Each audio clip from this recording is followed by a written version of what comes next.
खरं तर काही निवडक फक्त प्रश्न आहेत. मी माननीय मुख्यमंत्री साहेबांना तुम्हा सर्वांच्या प्रातिनिधिक स्वरूपामध्ये विचारू इच्छितो किंवा त्यांच्याशी बोलू इच्छितो. सर, पहिला प्रश्न असा एक आलाय की महाराष्ट्रामध्ये विजेचे दर जे आहेत ते जरा जास्त प्रमाणात आहेत आणि एमएसएमई सेक्टरला त्या वाढीव दराची थोडीशी धास्ती वाटते. तर त्या संदर्भात काही नियोजन किंवा त्या संदर्भात काही धोरण आपण सांगणार आहात का? निश्चितपणे महाराष्ट्र हे पहिलं राज्य आहे की ज्या राज्याने शेतकऱ्यांकरता वेगळी वीज वितरण कंपनी तयार केली. त्या कंपनीमध्ये 16,000 मेगावॅटचे सोलर प्रोजेक्ट आम्ही सुरू केले आहेत. 2026 सालापर्यंत हे प्रोजेक्ट्स आम्ही त्या ठिकाणी पूर्ण करणार आहोत. याचा परिणाम काय आहे तर आज आपल्या इंडस्ट्रीवर ॲग्रिकल्चरची क्रॉस सबसिडी आहे.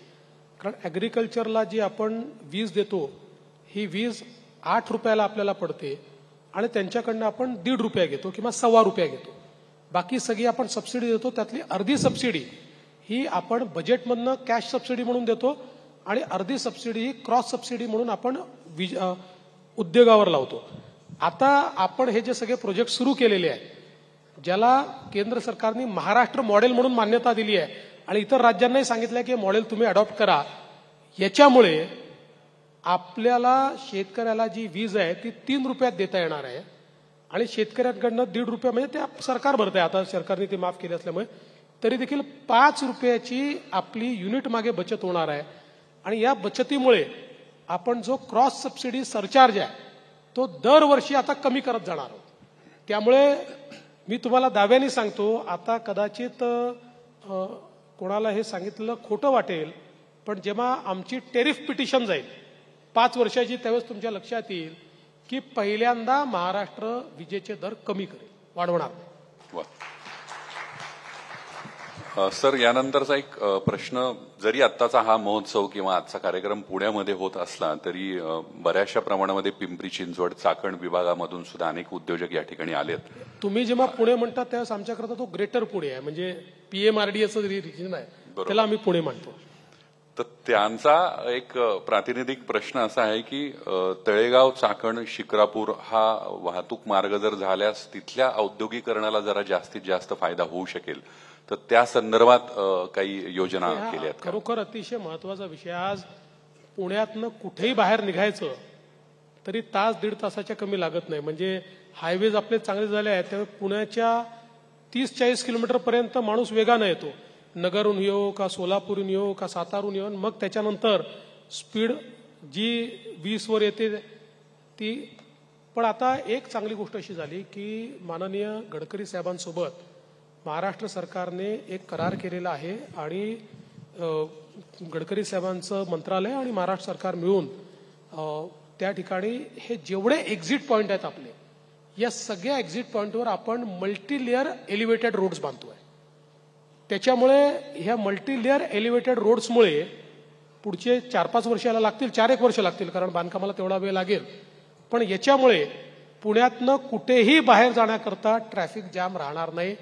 आणि या कुठल्याही MIDC मध्ये आज MIDCचे लोक आम्हाला सातत्याने सांगतात की हो साहेब पीक अवर्समध्ये MIDC जाऊ नये असं वाटतं. हा पूर्णपणे प्रॉब्लेम सॉल्व्ह होईल. त्यामुळे याची सुरुवात आम्ही लवकरच आता करतोय. वा.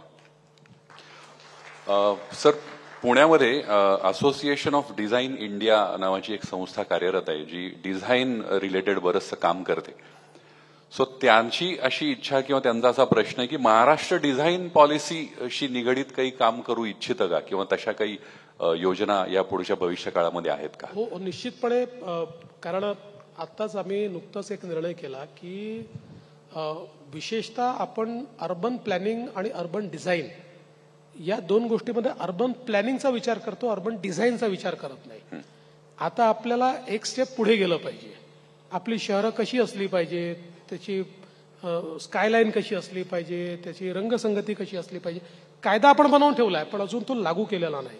सो हा जो काही डिझाईन एलिमेंट आहे हा म्हणजे नॉट तेवढ्यापुरतं तो सीमित नाही आहे, सगळ्या क्षेत्रामध्ये तो सीमित म्हणजे क्षेत्रांपुरतं तो म्हणजे व्याप्ती त्याची आहे. त्यामुळे निश्चितपणे ज्यांनी हा प्रश्न विचारला त्या इन्स्टिट्यूटने जर याच्यावर एखादा पेपर आम्हाला तयार करून दिला तर we are open to the idea. Great. आणि एक पुढचा प्रश्न पर्यावरण संवर्धनाशी निगडित आहे. त्यांचं म्हणणं असं आहे की या सगळ्या ग्रोथ डेव्हलपमेंटच्या सगळ्या या कार्यकाळामध्ये ज्या पद्धतीचं प्रोजेक्ट किंवा इन्फ्रास्ट्रक्चर उभं राहत आहे यामधून एन्व्हायरमेंटचा ऱ्हास होणार नाहीये ना, किंवा त्या संदर्भात काही पावलं आपण उचलतो आहोत का? निश्चितपणे ती उचलतो आहोत आणि उचलावीच लागतील. मग या 2-3 गोष्टी आहेत. एक तर आता सगळ्यात जास्त भर आपला म्हणजे आपल्याकडे पोल्युटिंग गोष्टी काय आहेत, तर समजा आपण वीज निर्मिती करतो, कोळशातनं करतो, 80% कोळशातनं करतो, त्यातनं मोठ्या प्रमाणात आपण प्रदूषण करतोय आणि तीच वीज आपण मोठ्या प्रमाणात वापरतो. आज आपण 13% आपली वीज जी आहे ही अपारंपरिक ऊर्जा स्रोतातनं येते.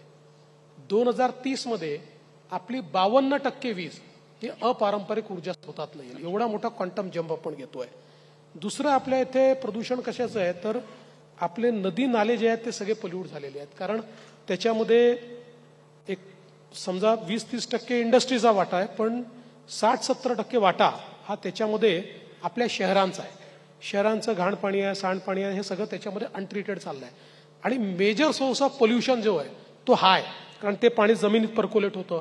त्यामुळे मोठ्या प्रमाणात आपण ही पॉलिसी तयार केलेली आहे. त्यातनं आज समजा आपण ज्याला पुण्यामध्ये जायकाचा प्रोजेक्ट म्हणतो, तर मुळा मुठाचा जो प्रोजेक्ट आहे, प्रोजेक्ट काय आहे, तर या प्रोजेक्टच्या अंतर्गत सगळं घाण पाणी कॅच करून एसटीपीच्या माध्यमातून ते शुद्ध होऊनच पाणी गेलं पाहिजे. इंद्रायणी असेल, तिकडे वेगवेगळ्या आपल्या ज्या काही महत्वाच्या नद्या आहेत, या सगळ्या नद्यांचं पोल्युशन दूर करणं याकरता हे सगळे एसटीपीचे प्रोजेक्ट्स आपण तयार करतोय. त्याच्यातलं पाण्याचं प्रदूषण आपल्याला दूर करायचं आहे. आणि अर्थातच हवेचं प्रदूषण हे देखील महत्वाचं आहे. आता हवेचं प्रदूषण आपलं जे आहे हे 60% आपलं प्रदूषण गाड्यांमुळे, आपले जे व्हेकल्स रस्त्यावर आहे. पण जितक्या वेगानं आपण ईव्हीकडे चाललो, ऍटलिस्ट पब्लिक ट्रान्सपोर्ट, म्हणजे वी आर एन्शुरिंग की पब्लिक ट्रान्सपोर्टचं यातलं कॉन्ट्रीब्युशन हे बदललं पाहिजे. त्यामुळे मोठ्या प्रमाणात इलेक्ट्रिक व्हेकल्स आपण पब्लिक ट्रान्सपोर्टमध्ये इन्फ्यूज केल्या.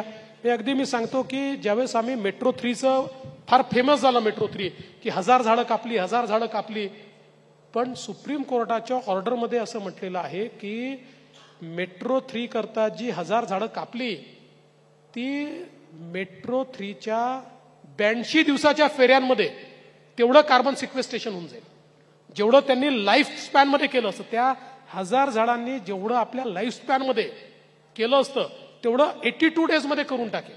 त्याच्यामुळे आपण हे जे काही ट्रान्सफॉर्मेशन करतोय यातनं पोल्युशन कमी होईल. दुसरं, आता आपला सगळा कल ग्रीन बिल्डिंगकडे झालेला आहे. म्हणजे चौथं मोठं पोल्युटर ह्या बांधकाम आहे, तर हे आपलं ग्रीन बिल्डिंगकडे आपण हळूहळू चाललोय.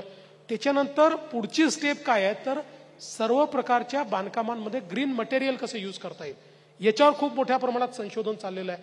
त्यामुळे मला असं वाटतं की विकास म्हणजे विनाश ही जी संकल्पना आहे ती काही प्रमाणात खरी असू शकते, पण आज आपला त्याच्याकडे बघण्याचा दृष्टिकोन बदलला आहे.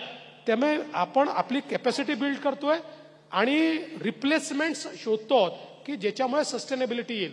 आता सर्क्युलर इकॉनॉमी पार्क्स तयार होत आहेत की ज्या पार्क्समुळे आपल्याला जो कचरा पोल्यूट करणारा कचरा आहे त्याच्यावर आता पुण्यामध्ये आपण इलेक्ट्रिसिटी तयार करण्याचं काम पिंपरी चिंचवडला मागच्या काळामध्ये आपण केलं.